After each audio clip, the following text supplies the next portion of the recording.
Hello and welcome to this market special from Business Today. I'm Udayan Mukherjee. With me is Aabha Bakaya and our guest on the show today, Neelkanth Mishra, Head of India Equity Strategy at Credit Suisse and a widely followed financial columnist as well. Neelkanth, it's great to have you on the show today. You are no stranger to bear markets. Having seen so many over the decades, how bad do you think is this one going to get? I mean, by when do you think we'll start talking about the end of this one? Well, then, as always, absolutely a pleasure talking to you. Thank you for having me on the show. We have seen the PE correction. As you know, the markets are driven by price to earnings and earnings. If you divide the market performance into how much have forward earnings changed and how much have price to earnings changed. So I think the price to earnings change in this cycle is more or less done. We could see another decline, and that's something I'll comment on briefly later. But I think the risk now, and I'm talking here at an APAC level, at a global level, is now the earnings changes, right? So as the global growth expectations now are steadily revised down, so everyone expects a growth downgrade. How severe that is as yet unknown.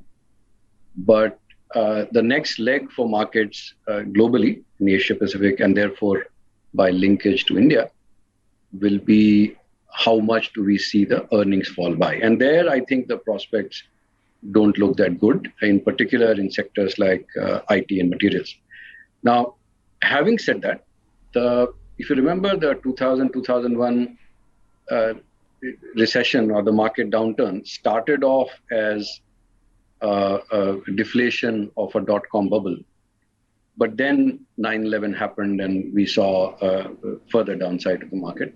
Similarly, in 2007-8, it was supposed to be the US real estate market correcting, but then Lehman went under and we saw a much bigger problem. So if it remains just a wind down of the fiscal and monetary stimulus, which turned out to be excessive in the US, and adjustment to the higher costs of energy because of the Russia-Ukraine conflict, then it should be fairly orderly. And in my sense, in my understanding, I think 6 to 9 months should suffice to get the adjustment going. But if this weakness in the economy exposes other problem areas in the global economy, then we could be in here for a longer time.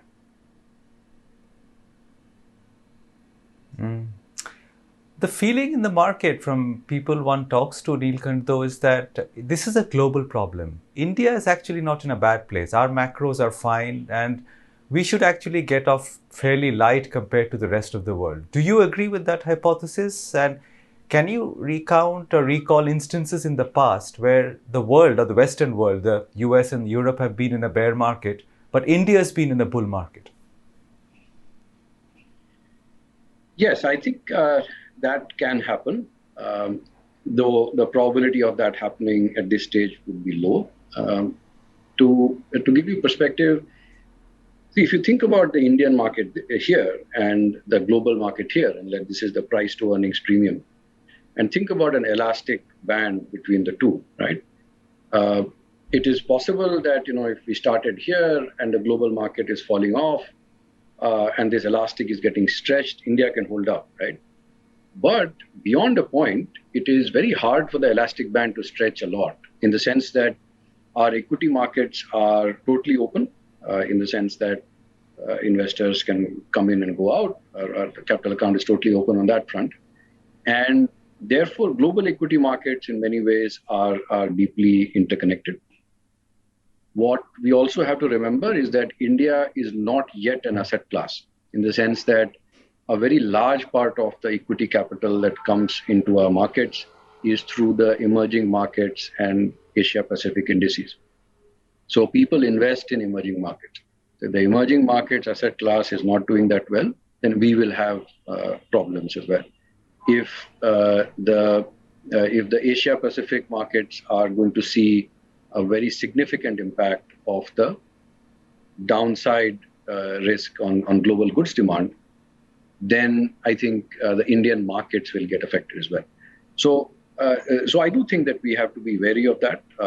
And remember that despite the decline that we have seen in our market so far, on a rolling 12 months basis, in dollar terms, we have outperformed the world by more than 20% in the last 12 months. So a lot of the resilience of the Indian economy and the fact that we didn't benefit that much from the global goods demand surge created by the US stimulus is something that I think the market may already be pricing in. So if more downside, if earnings downgrades in Asia, if second order risks in Asia pull down Asian markets more, then I think there is a risk that we get downgraded even more. We also see some downside risk.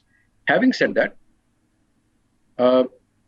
because of the resilience of the Indian economy to what I think is going to be a problem for the world economy in the next 12 months, the forward earnings risk. So basically, if you assume that we did nothing for the next 6 months or 9 months, right? So to till the end of FY23, the Nifty stayed at 15,500 or 16,000. On FY24 EPS, which will be the 1 year forward in March 23, we would be trading at sub 16 times forward earnings, and which is, I think, a fairly reasonable multiple to have, given that it was the low end of the range seen between 2015 and 2019. So some amount of time correction should get us to a place where the earnings growth after that will drive upside to our market. I think right now our PE premiums to the world and to emerging markets are still very high. So if global markets come under stress, I think our markets won't be immune. Right. Now, there are two interesting things you said out here, Neelkanth. One, of course, is a technical issue, which is that if emerging markets get sold down over the next 6 to 9 months, then India will not escape unscathed. That's an FII selling issue. But the other issue is probably more important, which is of the earnings challenges that you speak about, because that is very fundamental. Do you think the part of our market which is exposed to the world, which is important for earnings, which is basically metals and IT companies, exporters, do you think they will see a substantial downgrade in earnings over the next 6 to 9 months? Is that where you see the global problem filtering through? Yes, but remember that this exposure to the world is not only directly through the exporters, but also through commodities and global commodities, say refiners and petrochemicals and copper companies, which may not be exporting from India, but their profit numbers are exposed to what's happening globally. So I do think that materials earnings, metals earnings, I think will see significant downgrades. On the other hand, it is quite possible that because remember that Russia was also a product exporter in the sense that they exported not just crude oil, but also refined products and petrochemicals. And sanctions against them has meant that there is a shortage of refined products globally. And so refining margins are 4 times as high as they were pre-February. And that should benefit Indian refiners. So all in all, I think the downside risk to earnings for India should not be very substantial, because in the IT sector, and here when you talk about Asia Pacific IT, it is mostly about hardware and semiconductors, handset companies, display companies, memory companies. And the important thing there is that those supply chains are very susceptible to inventory buildups and then the necessity to wind that down, right? So large handset companies now have significantly higher inventories than normal. Many of them are now cutting down production. They're down to 3 days of production from 7 days. They've stopped all procurement. There is excessive inventory with retailers in the US of not just handsets, but various other technology products and toys and apparel and so on and so forth. We are already starting to hear of US retailers cutting orders to Indian suppliers So not only is the US demand switching back from goods to services as the economy there opens up, but retailers who had switched to a just-in-case model from a just-in-time model in terms of their inventory planning are now realizing they're stuck with a lot more of inventory than they needed. And so the technology sector in the region, in Asia Pacific, which dominates the global market there, is very susceptible to inventory cycles. Our technology exports are mostly services so far, and there, we may see some downgrades. So if you remember, the sector was expected to grow at 6-7% pre-COVID. Because of the upsurge that we saw in the last 2 years, some people had started expecting 12 to 15% growth. Maybe we will see the growth settling at 8 to 10%, but we shouldn't see too much of earnings downgrade. So by and large, India's index earnings are also positively affected if the rupee weakens. And I think that the rupee should weaken further in the next 6 months. So all of those things, I think, will support index EPS. So we see some downgrade risks, though isolated in a meaningful way on the IT on the material sector, and overall earnings should not see meaningful downgrades. Sure. Neelkanth, would it be fair then to assume that you feel that the case for demand to remain intact is strong in the current environment? Because we did see this upswing, for instance, in planned capex because of the variety of factors, things coming back post-COVID, particularly on metals and mining, for instance, or in energy. And now with the tightening monetary situation, there are some concerns being raised as to whether or not this will dampen spirits, create a lag in projects, or even a winding down of some of these projects. Yeah, so if you think about domestic demand, remember that the increase in energy prices, and I mean particularly oil, gas, and coal, because other energy forms which had become very expensive, like edible oil, thankfully, is now corrected quite meaningfully from its recent peaks, and is starting to come closer to where it was pre-COVID, though of course it's still 30% higher. We have seen some reduction in fertilizer prices and so on and so forth, but the main components of energy, crude oil, gas, and thermal coal are still elevated. Now, what that does is that it increases our annual energy import bill by nearly $80 billion. Okay. Now, this $80 billion is going to displace domestic demand in the sense that you say onion prices go up, so you and I pay more for onions, but the farmer gets that money and the farmer spends on something else. It is within the economy. Here, when you pay more for thermal coal or gas or oil, you're sending money out of the country. Now, government interventions, both state and central, in the form of excise duty cuts, VAT cuts, fertilizer subsidy, extension of the food grain scheme, the reduction in steel export, or rather increase in steel export tariffs, all of those together add up to nearly $60 billion. So the government, in many ways, is trying to soften the blow of this higher energy cost. But remember that our binding constraint is the balance of payment deficit, in the sense that those dollars still need to be found. Now, right now, the foreign currency reserves that we have are being depleted to fund this consumption. But I think policymakers will soon realize this is not the right and the most prudent way to deal with our forex reserves, and also to deal with a balance of payment deficit, which may not be temporary. And so that's another risk, in fact, to add to what Udayan was asking earlier as well, that we still need to go through this adjustment, that we have, in our estimate in FY23, as large as a $45 billion balance of payments deficit. And closing that would mean that demand needs to fall by nearly 1.5% of GDP. And that process of adjustment could be a slow one, because RBI will target stability in the exchange rate, in the sense that they will not let it weaken beyond a certain pace. It could take maybe 6 months for the USD INR to fall 6%, 5% from here. That is to rise USD INR, meaning the rupee has to fall by 5-6% from here.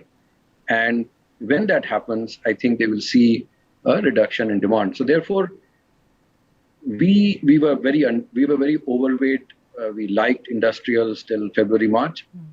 Since the time that these energy costs have gone up, we are of the view that till this adjustment is over, till the time that we have made what is necessary to bring down the balance of payment deficit, it would not be prudent to expect upside surprises on investment order books. Now, the question that you had on metals, remember that there is a supply chain bullwhip which was in play in the last 2 years. So you had end demand going up slightly because actually it went up a lot, but compared to what happened to metals, it was slight. And because they were because everyone was starting to build inventory at the same time post-COVID, the apparent demand increase that happened for steel and metals was much higher than what the growth in end demand was. And now that all the intermediaries are now going to cut inventory, the apparent demand that metals companies face would be much worse than whatever may be the adjustment in real demand. So I think the outlook on metals is going to weaken meaningfully in the next 6 months. It has already started coming off, I think, very visibly. But I think in the next 6 months, it may weaken even more meaningfully. And there, definitely, I think the outlook for capex could worsen.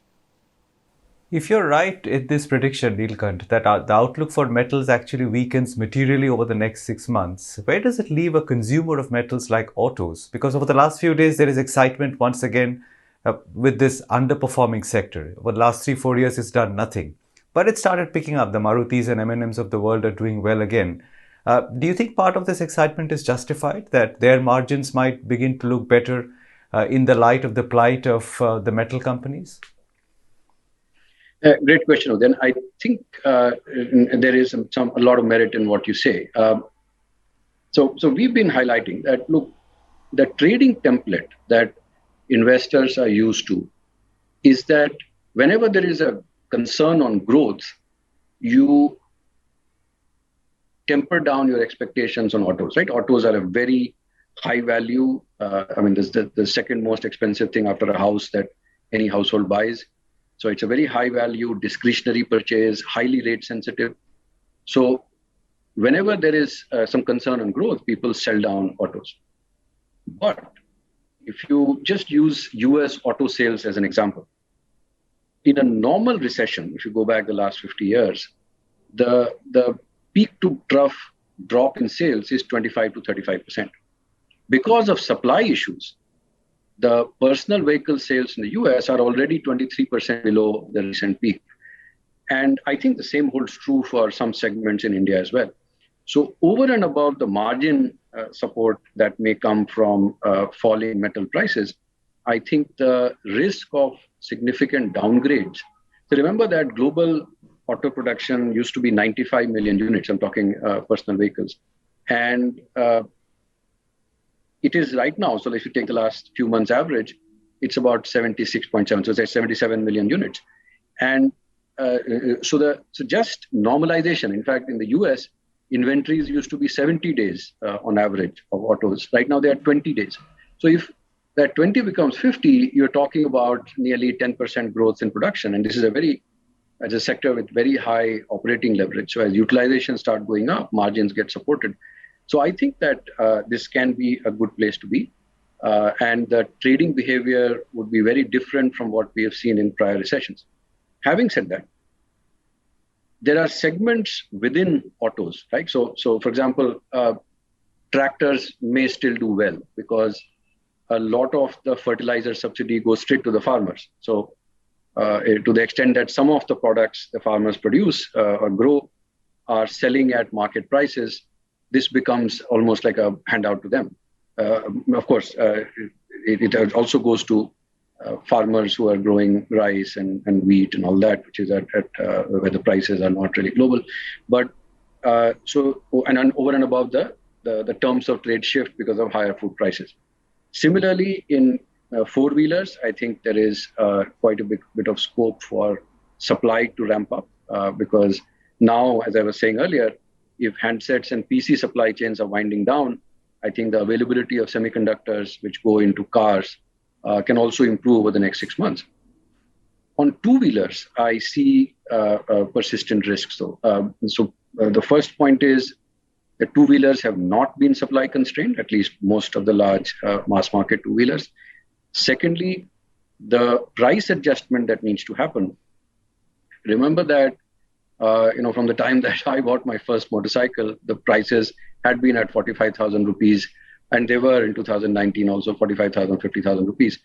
So what was happening was incomes were going up, prices were flat, so penetration was improving. What has happened now since then is that prices have gone up 40, 50%. And therefore, I think affordability is something which is, I think, still a challenge. Plus, the balance sheet repair because of the damage done during lockdown. So the incomes are coming back, jobs are normalizing, but for the balance sheets to reach a point where people are comfortable enough to spend on a new two-wheeler, especially when it's so expensive. So therefore, on two-wheelers, I would not use that template, but on other forms of autos, definitely. In fact, commercial vehicles also, right? So if the railway supply chains, if the railway network is so choked that they are that they are struggling to even move the coal that is needed, then freight will spill over to the roads, and that's great for commercial vehicle manufacturers.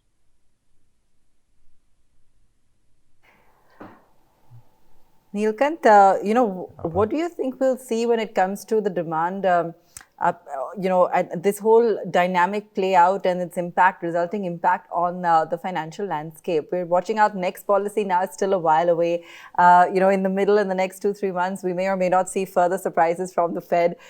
So we're not quite sure what to expect, but if we assume further tightening, how do you see this reflecting when it comes to the financials and whether or not they're likely to see the benefit of a changing rate scenario, or whether we'll still see certain challenges? Right. So, the first thing is that if you're tracking nominal GDP, right. So when you're setting a monetary policy, looking at sufficiency of money, you need to look at nominal GDP. The nominal GDP in FY23 is most likely going to be within 3-4% of the pre-pandemic path. I'm not talking pre-pandemic level, I'm talking pre-pandemic path. So some normalization of monetary policy is something that was inevitable. If the economy is doing well, there's no reason for the MPC to say super accommodative. And therefore, 5.15, let's take another 25 basis points on that, because remember that before we went into COVID, the economy was actually decelerating. 5.4, 5.5 type of policy rate is just a reflection of the fact that the economy is now starting to normalize, right?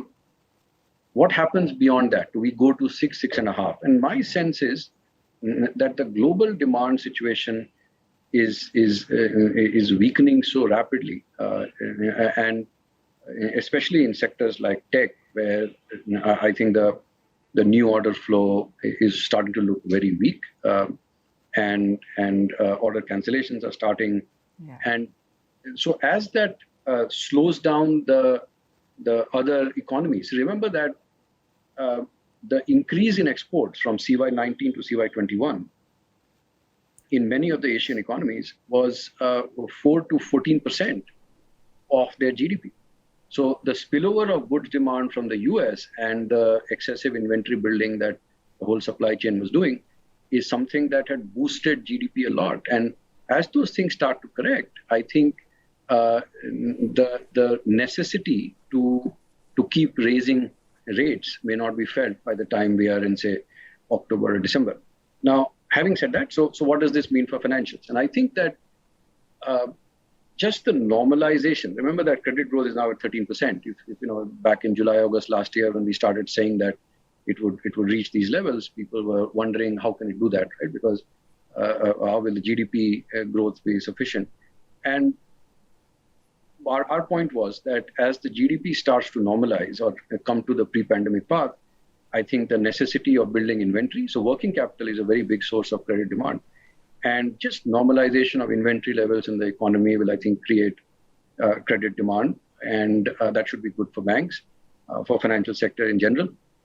And remember that the biggest fear in a down cycle is always for credit quality, right? So the PPOP, the pre-provision operating profits for the financial system is reasonably steady in India, right? It could move between 10 to 15%. But the big volatility comes from the non-performing assets. And so far, the trading template that is being used by investors is still that if there is a growth downgrade, let me sort of be cautious on the banks. And we think that given that we are just coming out, we were starting to come out of it in 2019-20, but then we had COVID. So the banks are really well capitalized. I think the risk of significant credit quality issues emerging in India, at least, is quite low, and financials continues to be an overweight position for us.